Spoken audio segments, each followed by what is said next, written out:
Good morning students. Jyoti public senior secondary school online classes में आप सभी लोगों का स्वागत है। आज हम आपके सामने इंग्लिश के एक नए ग्रामर का टॉपिक जो कि हम पिछले वीडियो में भी लेकर के चल रहे थे एक्टिव पैसिव का, उसी टॉपिक को आज हम लोग फिर वापस आगे बढ़ाते हैं। तो एक्टिव पैसिव के जो बेसिक रूल थे, शुरुआत के जो रूल्स थे, वो आप लोगों से हम लोगों ने कंसल्ट कर लिए थे, आप लोगों को बता दिए थे। अब उसी टॉपिक को हम थोड़ा सा आगे बढ़ाते हैं। आज आप लोगों को सिखाए जाएंगे कि यदि मान लीजिए कोई सिंपल वाक्य आ जाए तो सिंपल वाक्य के भीतर एक्टिव को पैसिव वॉइस में किस तरीके से बदला जाएगा, ये चीज हमें आज समझनी है।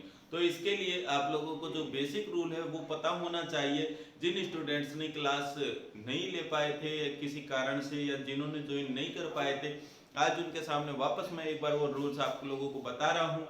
तो इसलिए अच्छे से इस वीडियो को बार बार आप एक या दो बार में देखिएगा ताकि आप अच्छे से ये टॉपिक आपको समझ में आए। और इनको आप घर पे जितना प्रैक्टिस करेंगे इन वाक्यों को, उतना ही बेहतर तरीके से आपके दिमाग में ये इंग्लिश ग्रामर का जो डर है वो धीरे धीरे निकलता जाएगा। तो इसलिए सबसे पहले जरूरी यही है कि आप प्रैक्टिस जरूर करें, क्योंकि इंग्लिश की ग्रामर हमेशा प्रैक्टिस मांगती है। और 9th-10th क्लास के भीतर प्रैक्टिस करे बगैर इन इंग्लिश ग्रामर के टॉपिकों को कर पाना किसी भी हाल में संभव नहीं है, चाहे वो डायरेक्ट इनडायरेक्ट हो, चाहे एक्टिव पैसिव हो। तो आइए करते हैं शुरुआत। देखें बेसिक रूल जो है एक्टिव पैसिव को हम आपको बताने जा रहे हैं। यहाँ हम लोगों ने पैसिव वॉइस मेकिंग रूल बनाया है, लेकिन ध्यान रखना है ये रूल काम करेगा सिर्फ सिंपल सेंटेंस के भीतर। आप लोगों को ये बात ध्यान में रखनी है कि ये सेंटेंस, ये वाक्य जो है ये काम करेगा सिर्फ सिंपल सेंटेंस के भीतर। इस सूत्र से रिलेटेड जो महत्वपूर्ण बातें हैं वो आप लोगों को मैं अभी बताऊंगा। उससे पहले हम देख लेते हैं कि एक और अन्य बात जो याद रखनी है कि यहाँ पर जैसे मान लीजिए सब्जेक्ट आया आई को हम लोग चेंज करेंगे वी में। यदि मान लीजिए वर्ड आया वी, तो वी को हम चेंज करेंगे अस में। वर्ड आया यू, तो यू को हम चेंज करेंगे यू में। फिर उसके बाद ही को हम चेंज करेंगे हिम में। वर्ड है जैसे शी को हम चेंज करेंगे हर में। इट आ गया तो इट को हम चेंज करेंगे इट में। और यदि मान लीजिए दे आ गया तो दे को हम चेंज करेंगे देम में। और यदि किसी व्यक्ति का नाम आता है तो नाम को नाम में ही रखना है, किसी के अंदर इसे चेंज नहीं करना है। ये सबसे महत्वपूर्ण बातें जो है हम लोगों ने याद रखी। अब आप लोगों को ये बताया गया था कि जो टेंस के रूल हैं वो कैसे बदलते, पूरा चार्ट बनाना आप लोगों को सिखाया था। वापस देखें, पहला रूल जो है वो ये है कि वर्ग की फर्स्ट फॉर्म प्लस एस या एस यदि आ जाए, ये कंडीशन यदि दे रखी हो वाक्य में, तो आप लोग चेंज करेंगे is, am, are plus verb की थर्ड फॉर्म में। सेकंड नंबर का रूल आपका कहता है कि यदि मान लीजिए वाक्य में आ जाए do, does plus not plus verb की फर्स्ट फॉर्म, तो इसे हम चेंज करेंगे is, am, are plus not plus verb की थर्ड फॉर्म। अब मान लीजिए कि आपके पास थर्ड नंबर का रूल आ जाए is, am, are plus verb की आईएनजी फॉर्म, तो इसे हम लोग चेंज करेंगे is, am, are plus being और प्लस वर्ब की थर्ड फॉर्म। फोर्थ नंबर का अपना रूल कहता है कि यदि अपने पास में वर्ड आए हैज, हैव प्लस वर्ब की थर्ड फॉर्म, ये कंडीशन सेंटेंस में दी हुई हो, तो हम लोगों को क्या करना है कि has have, been plus verb की थर्ड फॉर्म। अब यदि मान लीजिए फिफ्थ नंबर का रूल कहता है कि वर्ब की सेकंड फॉर्म, तो यहां तक मैं आप लोगों को बता दूं कि शुरुआत के जो ये दो रूल है ये प्रेजेंट इंडेफिनिट से रिलेटेड है। उसके बाद ये आपका प्रेजेंट इंडेफिनिट से रिलेटेड है। उसके बाद में सेकंड नंबर का जो आपका रूल है ये आपका प्रेजेंट कंटिन्यूअस का है। थर्ड नंबर का जो रूल है प्रेजेंट परफेक्ट में है। और आप सभी लोगों को ये बातें याद रखनी है कि जो आपका कोई भी परफेक्ट कंटिन्यूअस टेंस होगा, सिंस फोर से युक्त वाक्य होगा, या सिंस फोर वाला जो वाक्य होता है, टेंस होता है, उसके भीतर कोई पैसिव वॉइस नहीं बनता है। तो इसलिए ध्यान में ये बात रखनी है कि परफेक्ट कंटिन्यूअस टेंस के भीतर पैसिव वॉइस नहीं बनाया जाता है, इसलिए उस टेंस का प्रयोग यहाँ पर नहीं आएगा। अब यहाँ पर हम सेकंड फॉर्म देख रहे हैं। सिक्स्थ नंबर का रूल आएगा did plus not plus verb की फर्स्ट फॉर्म। याद रखना है कि ये जो दोनों सूत्र हैं ये पास्ट इंडेफिनिट से रिलेटेड है।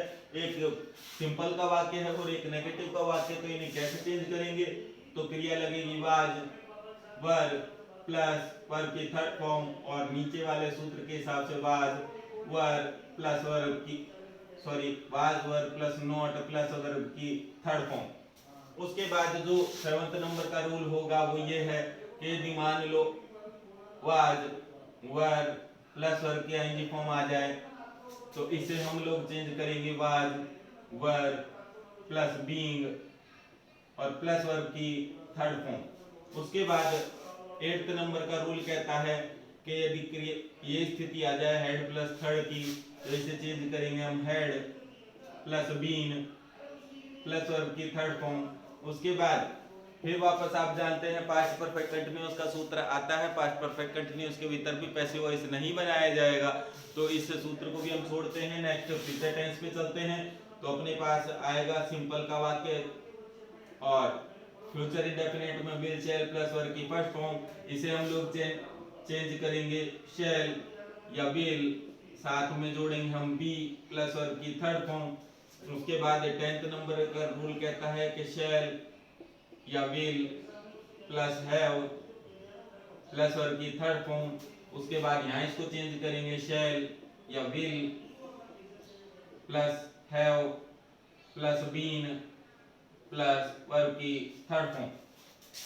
यहाँ ध्यान ये बात रखनी है कि जो आपका फ्यूचर कंटिन्यूअस का टेंस रहता है उसके भीतर भी पैसिव वॉइस नहीं बनाया जाता है। क्यों नहीं बनाया जाता, आपको मैं बात बता दूं कि जैसे कि आप जानते हैं कि आईएनजी फॉर्म वाला यदि कोई भी वाक्य आएगा तो आईएनजी फॉर्म वाले वाक्य के अंदर हमें एक वर्ड एक्स्ट्रा लगाना पड़ता है बीइंग। और यहाँ हम जानते हैं कि जो फ्यूचर कंटिन्यूअस टेंस होगा उसमें अपने पास वर्ड आता है will shall plus be plus verb की आईएनजी फॉर्म, ये वाली कंडीशन होती है। लेकिन यदि इसे जब हम चेंज करेंगे तो स्थिति क्या आ जाएगी, स्थिति आ जाएगी will shall plus be plus being और वर्ब की थर्ड फॉर्म।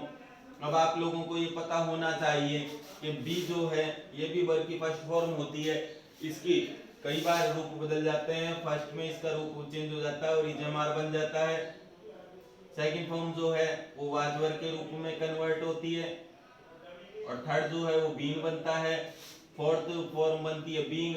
अब आप स्वयं देख सकते हैं यहाँ पर ये बात कि यदि फ्यूचर कंटिन्यूअस के भीतर बी पहले से दिया हुआ है और बीइंग भी आ रहा है तो ऐसा अंग्रेजी में कभी नहीं होता कि वर्ब की फर्स्ट फॉर्म साथ में वर्ब की फोर्थ फॉर्म, दोनों फॉर्म एक साथ किसी वाक्य में आ रही हो। इसी कारण से इस फ्यूचर कंटिन्यूअस टेंस का पैसिव वॉइस नहीं बनाया जाता है, ध्यान रखने वाली बात है।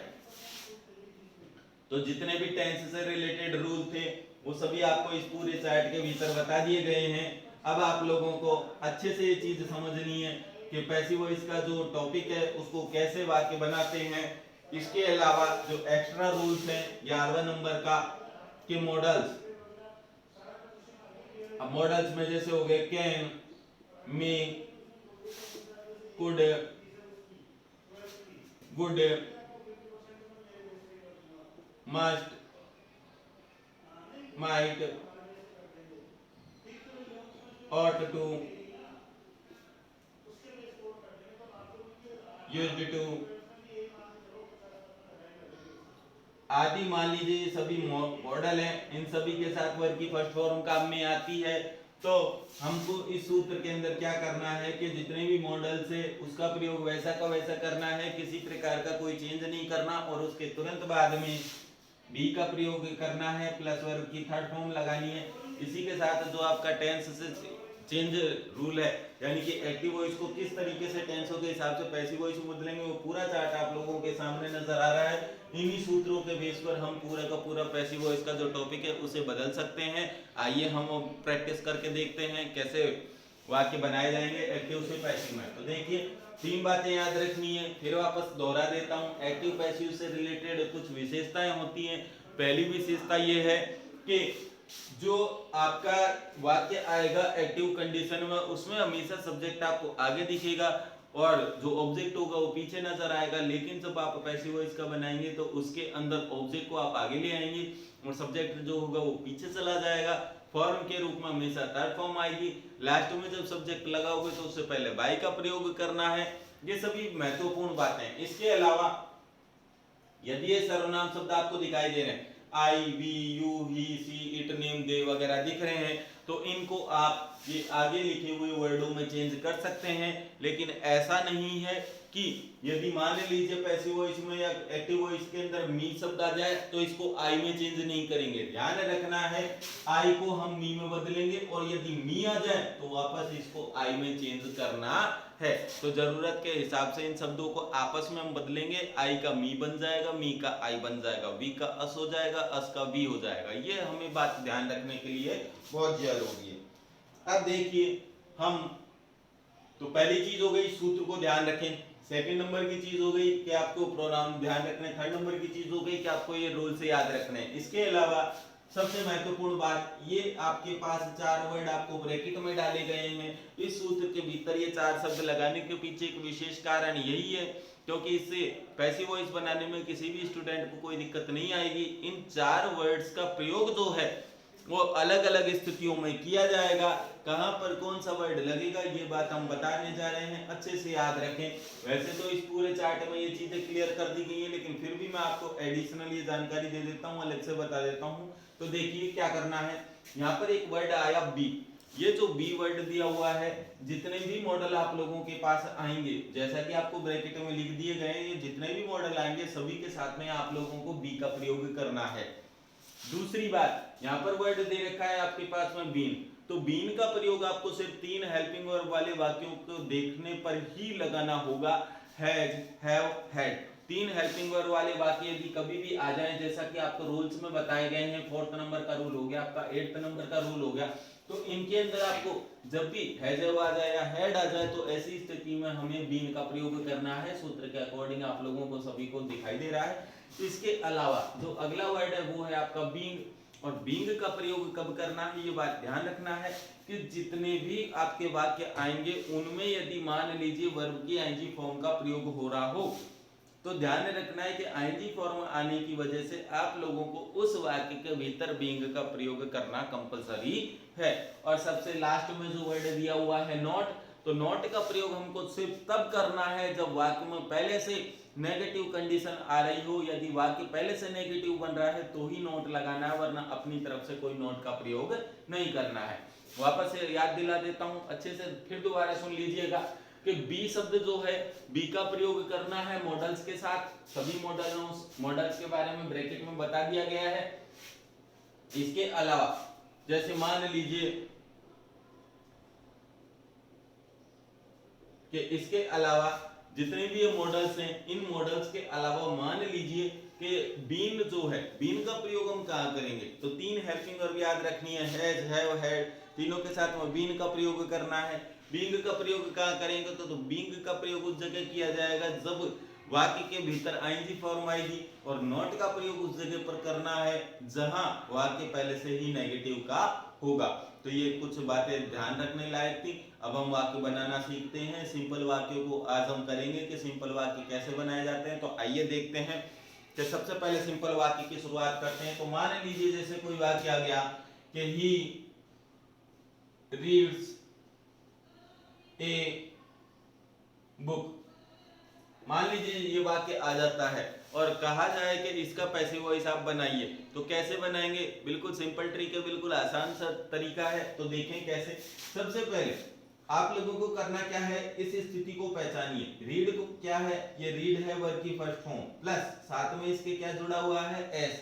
अब आपका काम ये होना चाहिए कि इस स्थिति को आप इस पूरे चार्ट में चेक करिए कौन सी स्थिति पर दी हुई है। ये आपके पास पहले नंबर की स्थिति आ रही है कि वर्ब की फर्स्ट फॉर्म दी हुई हो, साथ में एस या ईएस का प्रयोग भी चल रहा हो।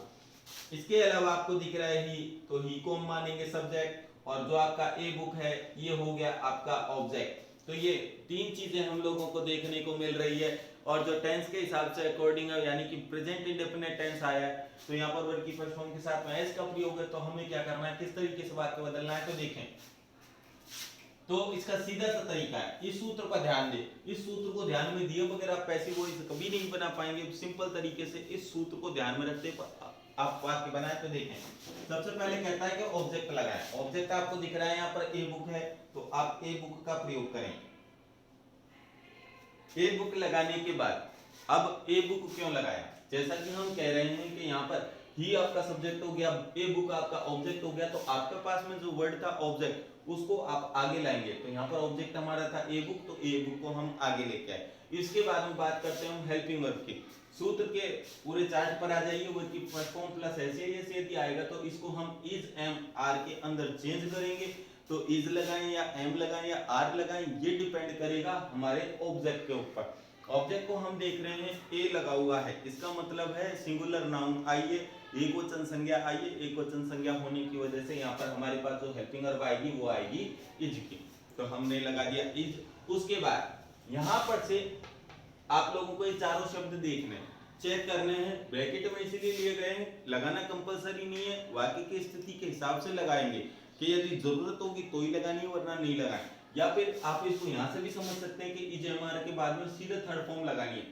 तो यहाँ देखें हेल्पिंग वर्ब है तो हेल्पिंग वर्ब आपकी इज एम आर हो गई और इसके बाद सीधी थर्ड फॉर्म दे रखी है, इसका मतलब है इन चारों में से किसी भी चीज का प्रयोग नहीं होगा, तो आप डायरेक्ट थर्ड फॉर्म लगाएं। अब यहाँ रीड जो है वो फर्स्ट फॉर्म है, लेकिन जब इसकी थर्ड फॉर्म बनाएंगे तो स्पेलिंग यही रहती है, लेकिन इसको साउंड जब करेंगे, इसको जब इसको उच्चारण करेंगे तो इसको हम रेड के नाम से पढ़ते हैं, तो इसे हम कहेंगे रेड, तो हम रेड लिखेंगे। उसके बाद थर्ड फॉर्म लगाने के तुरंत बाद हम लगाएंगे बाई, तो हमने यहाँ लगा दिया बाई, और जो हमारे पास सब्जेक्ट था वह था ही। तो अब हम यहाँ से ध्यान दें कि ही वर्ड यदि आएगा तो उसे हम लोग चेंज कर लेंगे हिम में। तो इस प्रकार से हम इस वाक्य का पैसिव वॉइस बनाएंगे। तो ये वाक्य हो गया कि a book is red by him. तो इस तरीके से हम इस पूरे टेंस के चार्ट को ध्यान में रखते हुए, इन सूत्रों को ध्यान में रखते हुए आसानी से पैसिव वॉइस को बना सकते हैं। आइए दूसरा कोई वाक्य है उसे बनाने का प्रयास करते हैं। देखें,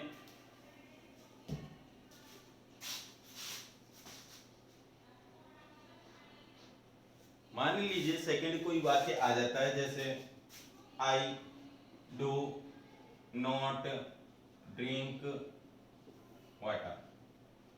मान लीजिए कोई सेकंड सेंटेंस आ गया, अब इसके अंदर हमें करना क्या है कि इस वाक्य के भीतर हमें सबसे पहले इस पूरे चार्ट में से स्थिति देखनी है, कौन सी स्थिति आ रही है। यहाँ में नजर आ रहा है डू आया, साथ में नोट आया, प्लस वर्ब की फर्स्ट फॉर्म आई, तो ये स्थिति आपके पास है डू डज वाली, और साथ में नोट प्लस वर्ब की फर्स्ट फॉर्म।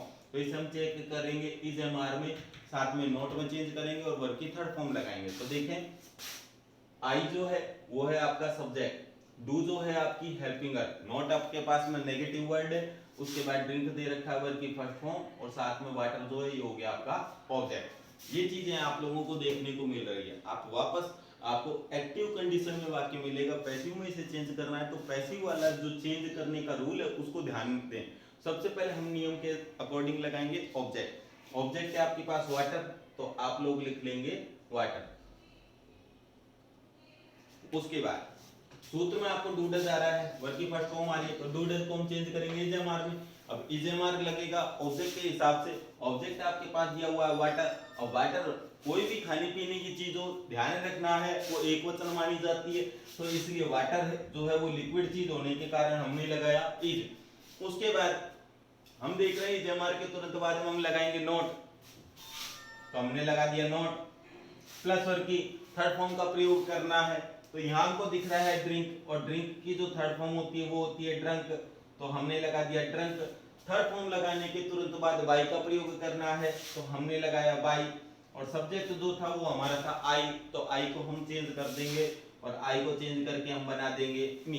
तो इस तरीके से हम इस पैसिव वॉइस वाले वाक्य को बना सकते हैं। तो हम लोगों ने अभी जो दो सूत्र थे प्रेजेंट इंडेफिनिट के उनको बनाने का प्रयास किया। आइए अब हम अगला जो वाक्य है, सूत्र है, उसे बनाने का प्रयास करते हैं, उस सूत्र से वाक्य बनाते हैं।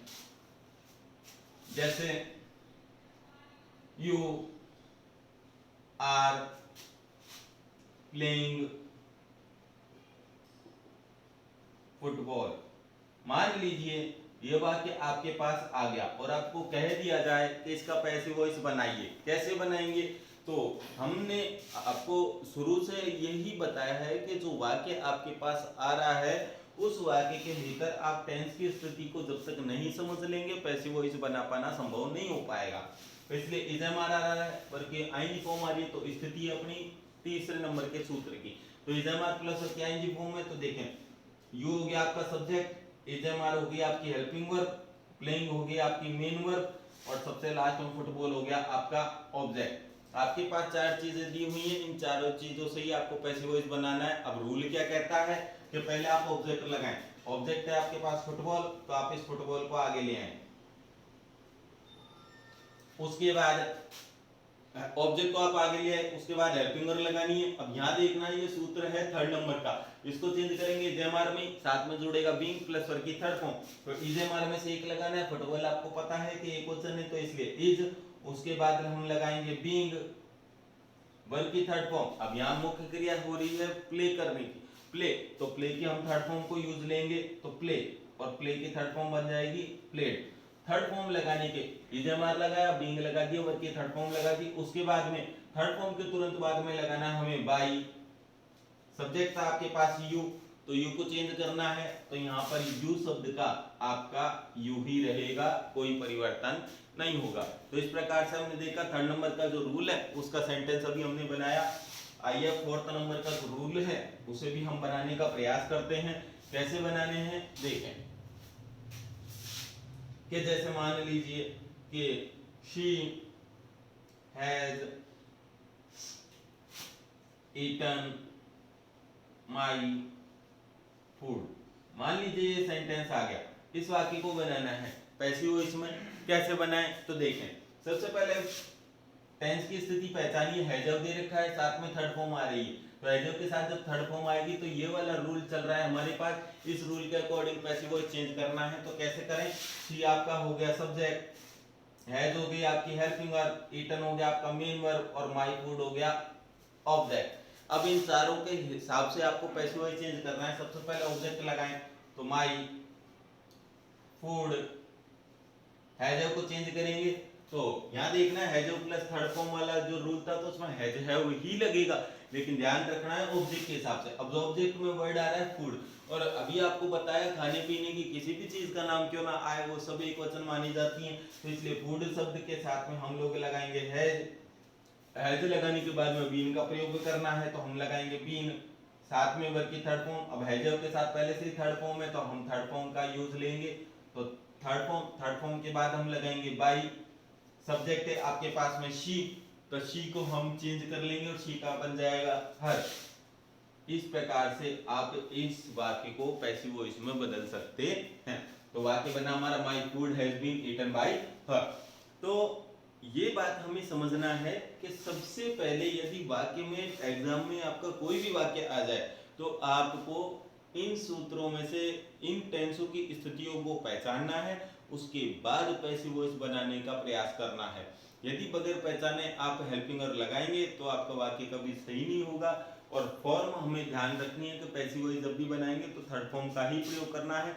इसलिए कम से कम आपको जितनी भी मेन वर्ब हैं उसके फर्स्ट, सेकंड, थर्ड, फोर्थ और फिफ्थ पांचों फॉर्म आप लोगों को अच्छे तरीके से याद होनी चाहिए, ताकि आपको कोई भी पैसिव वॉइस बनाने में, कोई भी इंग्लिश सेंटेंस बनाने में कभी कोई दिक्कत ना आए।